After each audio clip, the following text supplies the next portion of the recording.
Saudações, amigos e irmãos. Vocês estão no canal Reformadores da Igreja, o canal que traz os melhores vídeos para fortalecer seu conhecimento na graça de Deus. Antes de ouvir essa mensagem, eu convido você a se inscrever nesse canal e a clicar no sininho das notificações para continuar sempre ligado aqui nos novos vídeos que surgirem no canal. E agora, nós vamos assistir a mensagem de hoje. Todavia, há uma diferença entre a vida como culto e o culto público. O que é o culto público? É o momento em que o povo de Deus, convocado para esse fim, se encontra num determinado local com o objetivo de praticar determinadas atividades de natureza espiritual em louvor e adoração a Deus, tais como o cântico, pregação da palavra, as orações, confissão de pecado, celebrar a ceia do Senhor. E aqui eu quero dizer que existe uma diferença entre a minha vida como culto e o culto público, porque nem tudo que cabe num, cabe no outro. Por exemplo, eu posso plantar bananeira para a glória de Deus, não posso? Só que plantar bananeira não cabe no culto público. Não é verdade? No culto público, por exemplo, você tem a celebração da ceia. Mas eu não posso chegar em casa sozinho, pegar o pão e o vinho e eu celebrar a ceia como se fosse parte do meu culto pessoal a Deus, porque a ceia ela foi instituída por Deus para ser parte do culto público, que a sua igreja presta reunida. Então, embora tudo que eu faço é culto a Deus, nem tudo que eu faço na vida serve no culto público e vice-versa. Então, isso aqui é importante. A outra, eu podia ainda falar do culto individual, aquele que você, sozinho, separado, isolado, você pega a sua Bíblia, você lê, você ora, você canta, você busca Deus, gasta um tempo com Deus. Isso aí também é culto. Mas tem coisas que você faz lá que não caberia no culto público e tem coisas no culto público que não caberia lá, por exemplo, tirar a oferta. Como é que você vai fazer isso no culto individual? Ou culto em família, por exemplo. Você reúne sua família ao redor da mesa, depois de uma refeição ou algum outro momento.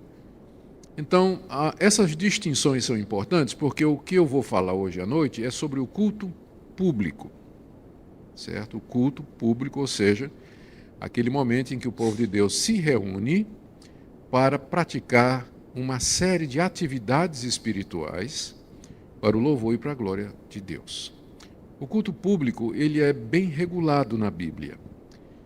No Antigo Testamento ele era tão regulado, ele tinha tantas normas, ele era tão detalhado e o padrão era tão claro que a ponto de Deus não admitir qualquer desvio do modelo. Ao famoso caso de Uzá, aquele dia em que Davi estava levando a arca para Jerusalém, e a lei dizia que a arca tinha que ser levada no ombro dos levitas, só os levitas podiam levar a arca. Um levita tropeça e Uzá, que não era levita, estende a mão, toca na arca para não deixar cair, Deus fuzila ele na hora. Porque Deus tinha dito que nas coisas sagradas só quem podia mexer era o levita. Então o culto no Antigo Testamento ele era cercado por normas e por regras muito claras. Quando a gente chega no Novo Testamento, você não encontra mais estas regras, porque elas eram parte do culto ritualista, típico e figurativo do Antigo Testamento, muito ligada. Essas regras eram muito ligadas ao sistema de sacrifícios que todos apontavam para Jesus. E uma vez que Cristo veio, aquele culto no templo acabou. O que você encontra no Novo Testamento são princípios, orientações gerais sobre como deve ser o culto a Deus e a menção daquelas atividades que a gente chama de elementos de culto que Deus exige que estejam presentes. Então, mesmo que nós não encontremos um padrão detalhado no Novo Testamento, como se encontra no Antigo, com relação ao culto público, Todavia, é possível determinar esses elementos e também os princípios que regem o culto a Deus. Em outras palavras, embora o nosso culto não seja igual mais ao do Antigo Testamento, ele todavia não é uma coisa solta que cada um possa fazer de acordo com o que acha bem e de acordo com aquilo que interpreta. Há uma margem há um espaço para manobra e adaptação no culto cristão. Mas ele tem também princípios, ele tem limites, ele tem elementos. E eu queria falar sobre isso partindo do Antigo Testamento. Eu vou pegar os 4 primeiros mandamentos, porque eles falam do nosso relacionamento com Deus, e, portanto, falam de culto, e tentar tirar alguns princípios para aplicarmos a questão do culto público. Certo? Então, vamos lá. Vamos começar aqui. Primeiro mandamento, a introdução e o primeiro mandamento. Aliás, vamos ler logo todos os 4, né? A gente já tem uma visão geral. Então falou Deus todas essas palavras: Eu sou o Senhor teu Deus, que te tirei da terra do Egito, da casa da servidão. Não terás outros deuses diante de mim. Não farás para ti imagem de escultura, nem semelhança alguma do que há em cima nos céus, nem embaixo na terra, nem nas águas debaixo da terra.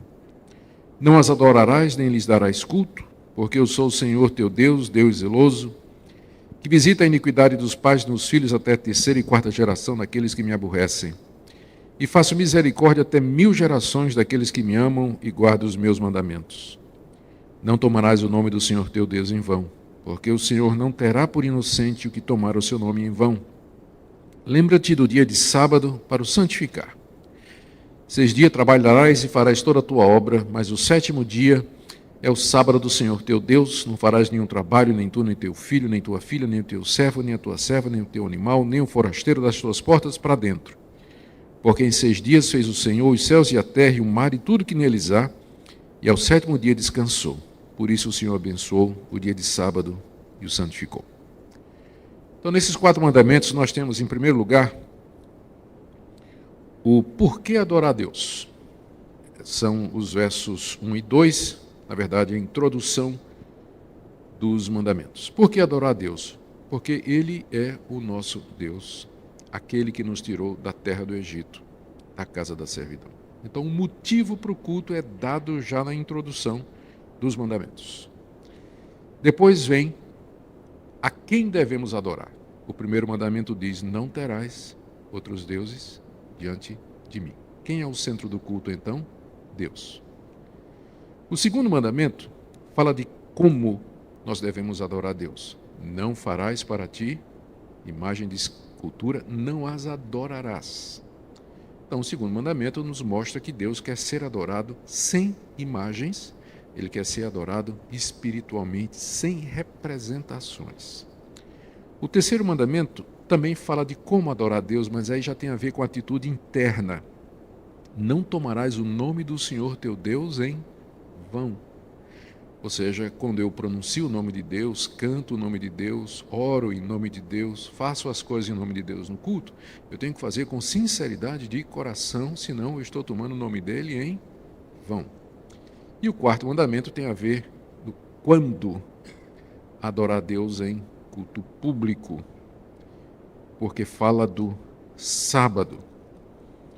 6 dias trabalharás e farás toda a tua obra. Não sei se vai dar tempo para chegar aí no quarto mandamento, mas se a gente vencer os 3 primeiros, já teremos coberto aí bastante coisa, né? Então vamos começar aqui com a introdução dos 10 mandamentos, os versos 1 e 2, onde nós temos um motivo pelo qual adorar a Deus. Vamos lembrar o contexto. Moisés estava no alto do Monte Sinai, o povo de Israel estava abaixo, Monte Sinai no deserto da Arábia. Deus havia tirado o povo que durante 400 anos estava como escravo no Egito. Deus o havia tirado da escravidão por meio de Moisés, de debaixo do domínio de Faraó. Abriu o Mar Vermelho, eles atravessaram. Os egípcios morreram afogados. Moisés lidera o povo até o Monte Sinai e disse: vocês ficam aqui, que eu vou lá em cima falar com Deus, ele está me chamando. E então Moisés sobe e lá Deus fala com ele. E Deus lhe dá a lei, dá os 10 mandamentos e outras leis. Deus, inclusive, lhe mostra uma maquete do templo celestial, não é? E diz, vai fazer o tabernáculo de acordo com o que você está vendo aqui. E muitas outras instruções. E aí, na hora de falar sobre os 10 mandamentos, Deus diz a Moisés, que é para dizer a todo o povo. Deus falou todas estas palavras. Eu sou o Senhor teu Deus, que te tirei da terra do Egito, da casa da servidão. São 3 coisas aqui. Primeiro, ele diz, eu sou o Senhor. A palavra Senhor aqui é a palavra, é o nome, é a tradução do nome típico de Deus do Antigo Testamento, Yahvé, ou Javé. É o nome pelo qual Deus se fez conhecido ao povo de Israel. Significa eu sou o que sou e aponta para a autoexistência de Deus, a sua eternidade e a sua soberania. Ou seja, eu sou o que eu sou. Eu sou Deus, Senhor de todas as coisas, o Criador do universo. É por isso que você tem que me adorar. Por isso que você não pode ter outros deuses diante de mim. É por isso que tudo que você fizer tem que ser para a minha glória, porque eu sou o Senhor, Yahvé. Então, esse é o primeiro argumento. Nós devemos adorá-lo porque Ele é o que Ele é. Ele é o Senhor. Ele é o único Deus verdadeiro. Segundo motivo é que ele diz assim, eu sou o Senhor, teu Deus. Palavrinha aí, né? Teu. Mostra que não somente nós somos de Deus, mas Deus também é nosso. E aqui aponta para o pacto, para a aliança que Deus havia feito com a nação de Israel. Essa aliança foi feita quando Deus tirou o povo e trouxe para aquele lugar. Ela vai ser celebrada depois disso com sacrifícios, como Deus vai mandar que Moisés faça. Mas antes disso, Deus já tinha feito uma aliança com Abraão, com Isaque e com Jacó, que são os antepassados, os patriarcas desse povo. Então Deus é o Deus da descendência de Abraão e eles eram o seu povo. Por isso que está dizendo aqui, eu sou o Senhor, teu Deus. Ou seja, vocês não têm nenhum outro Deus. E eu também não tenho nenhum outro povo. Essa relação pactual entre Deus e o seu povo é mostrada aqui como motivo para adoração. Por que é que eu tenho que adorar a Deus? Porque Ele é o meu Deus. Eu não vou adorar os deuses dos outros povos. Eu vou adorar o Deus que é meu. O Deus com quem eu tenho uma aliança, um pacto, selado no sangue de Jesus Cristo. E aqui o terceiro motivo é que esse é o Deus que os tirou da terra do Egito, da casa da servidão. O povo serviu como escravo durante 400 anos, muito sofrimento. A gente lê o sofrimento do povo nos capítulos iniciais do livro de Êxodo, como os egípcios estavam matando os seus filhos, escravizando duramente, obrigando a trabalhos forçados, sem dar as condições necessárias, feitores que os chicoteavam. A situação era terrível. E Deus, então, misericordiosamente, se lembra da aliança feita com Abraão, Isaque e Jacó e manda Moisés para libertar o povo. E nós conhecemos a história de como, através de Moisés, capítulo 12 de Êxodo, então o povo de Israel sai do Egito depois de Deus ter mandado as 10 pragas e realizado juízos e castigos contra Faraó e os deuses do Egito. Então, esse é o motivo pelo qual adorar a Deus, porque Ele é o Deus que me liberta, me libertou do inimigo, libertou da escravidão, me trouxe para uma vida nova, entrou em aliança comigo, e Ele é o Deus que fez todas as coisas, o Senhor do universo. São 3 razões.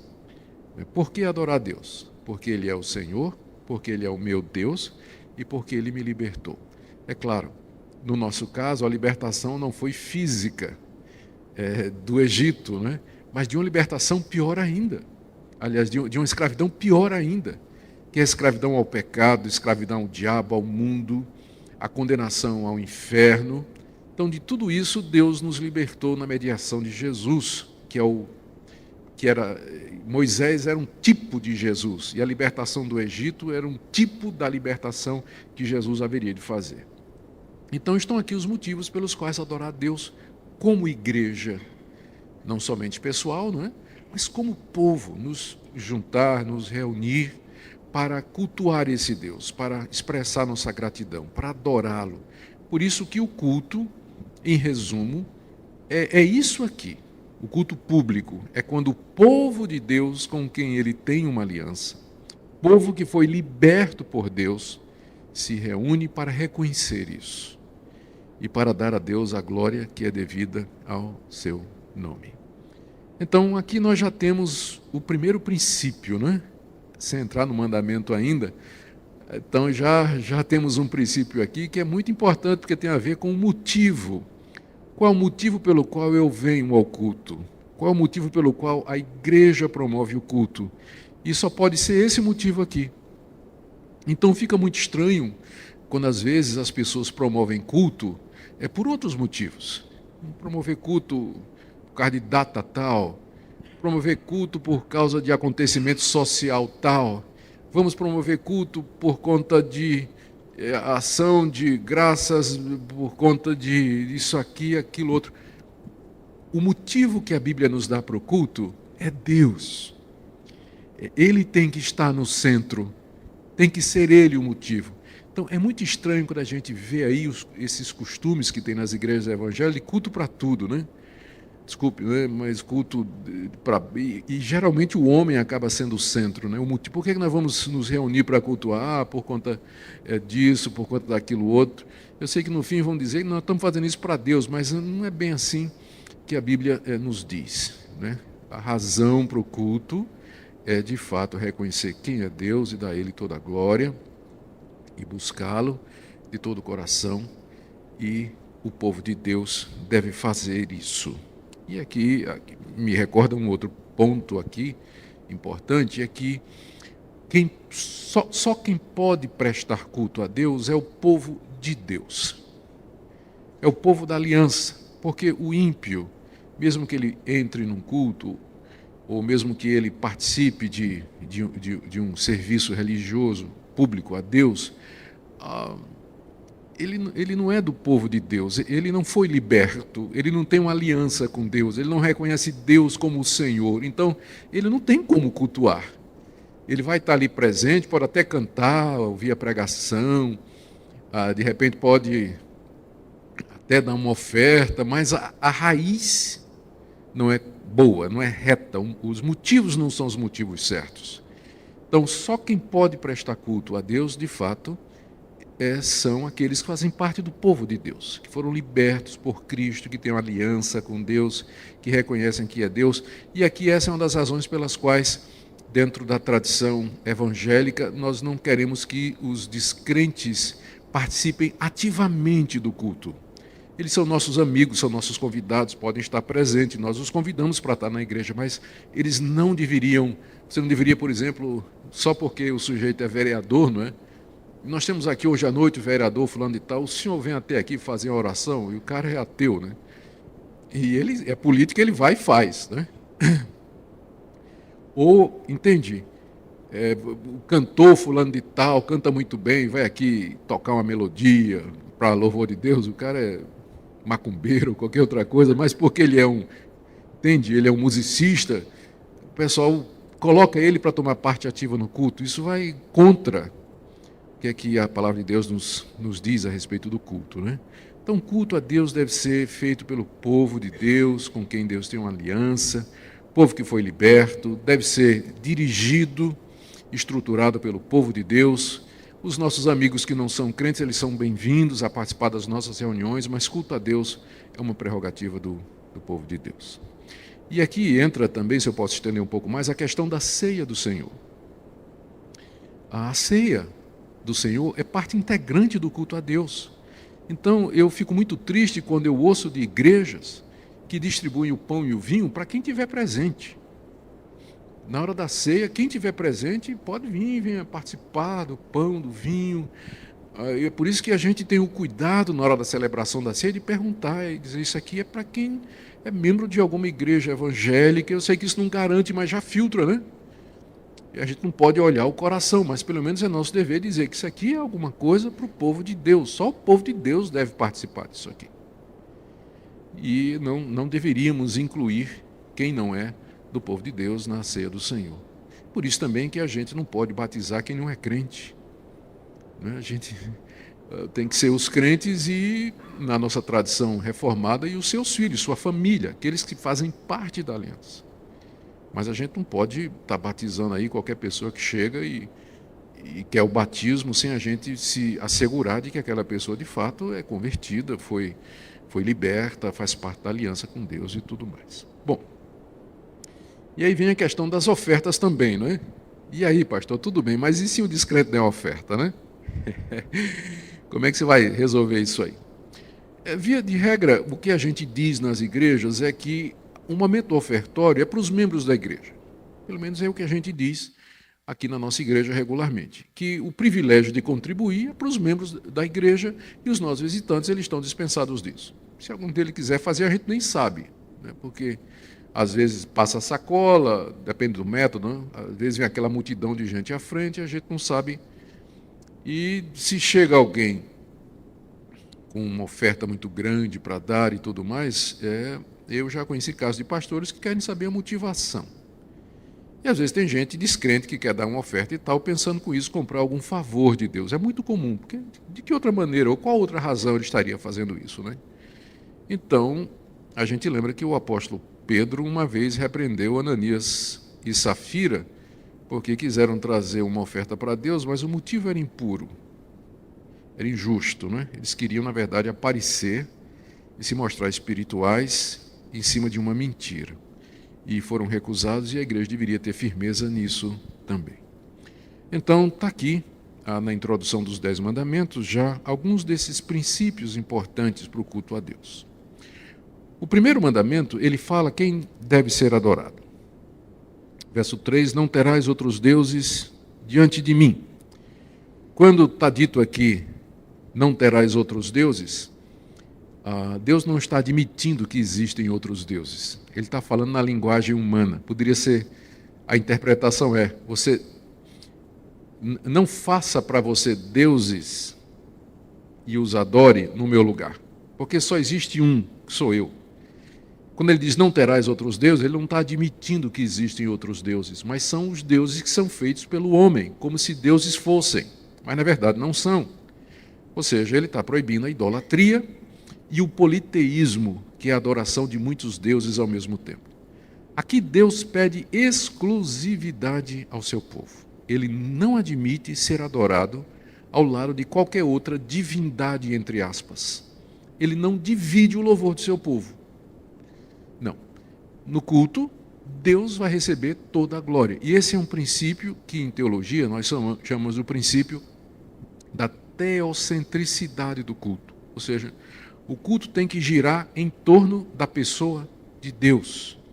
E é por isso que nós não adoramos Maria, por isso que nós não veneramos os santos, por isso que nós não adoramos os anjos, por isso que nós não temos cadeira para o arcanjo Miguel sentar na hora do culto, como em alguns cultos, não é? E é por isso que também, isso aqui fala mais próximo de nós queremos evitar no culto tirar a glória de Deus e dar para o homem. O culto tem que ser voltado para Deus. Descendo a detalhes. As minhas orações têm que ser feitas a Deus, na mediação de Jesus Cristo, no poder do Espírito Santo. Eu não vou orar a Maria, ou não vou orar a Deus na mediação de Maria, ou dos santos, ou de qualquer outra pessoa. Os louvores têm que ser feitos a Deus. Quando a gente canta, a gente tem que cantar para Deus. Por isso é importante observar, às vezes até hinos, que são muito antropocêntricos, muito voltados para o homem. Há pouco louvor e Deus de fato não é o centro. Tem muito corinho, né? Muitas dessas músicas aí, gospel, é tudo muito voltada para o ser humano, me dá o que é meu, conta as experiências. Não é que aqui e acolá não possa ter, mas Deus acaba não recebendo louvor. A pregação ela tem que falar sobre Deus, ela não pode falar sobre o pregador. Tem pregador que quando vai pregar se aproveita para contar histórias sobre ele, para se exaltar, falar dos feitos dele, mas a pregação deveria falar de Deus, de Cristo, das coisas de Deus, exaltar a Deus, porque o culto é isso.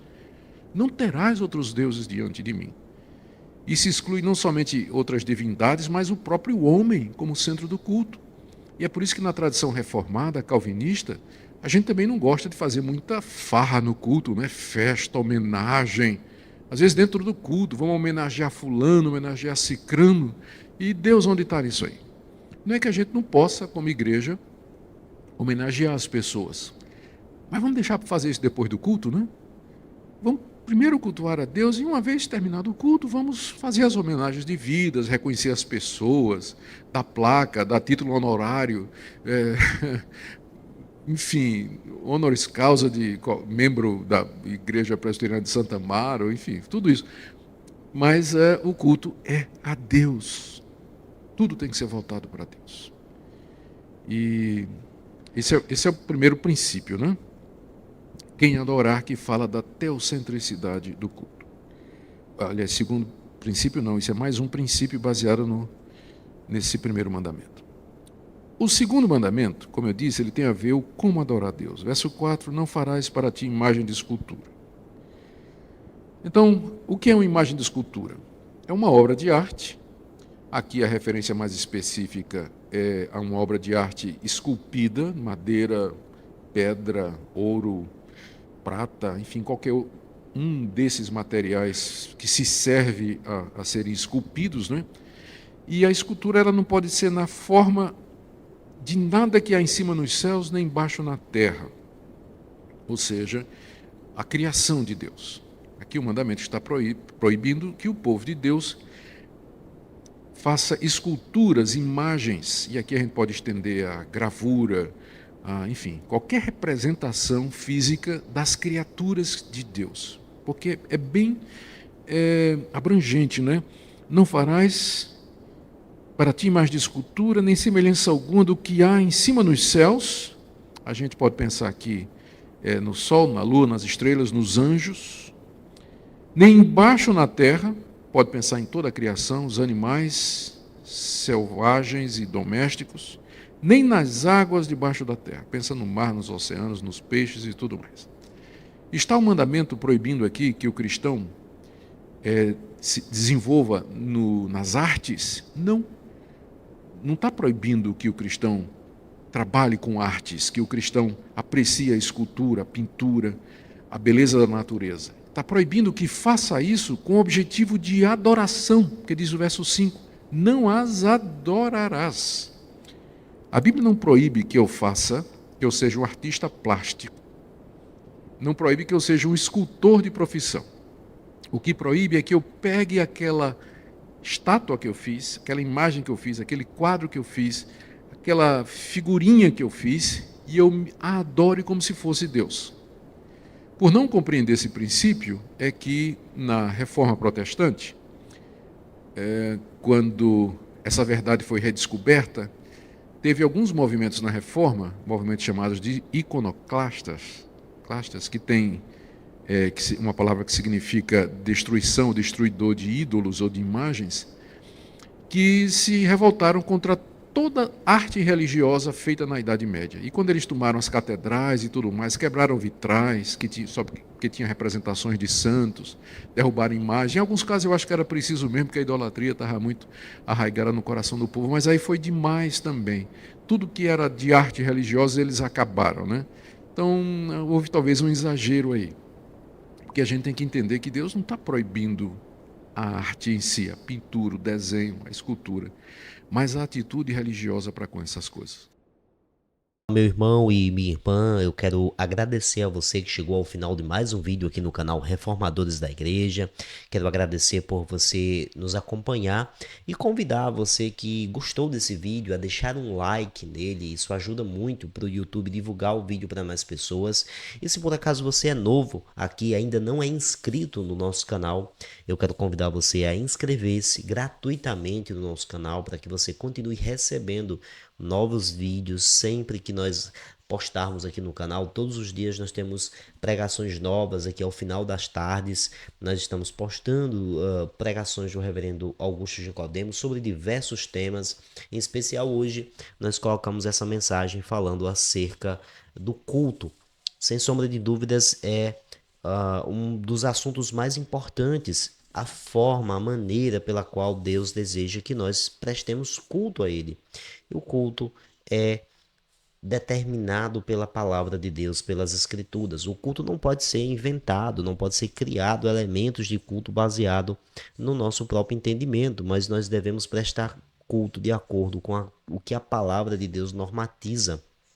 Infelizmente, meus irmãos, há muitas igrejas, há muitos grupos que se dizem cristãos que infelizmente transformam o culto em um evento humanista, né? Um evento que o foco é o homem, que o foco é a adoração para agradar o homem e não a Deus. Muitas vezes são cultos que estão distantes da palavra, a verdadeiras palestras motivacionais, a inserção de elementos que nada tem a ver com aquilo que a palavra de Deus ensina.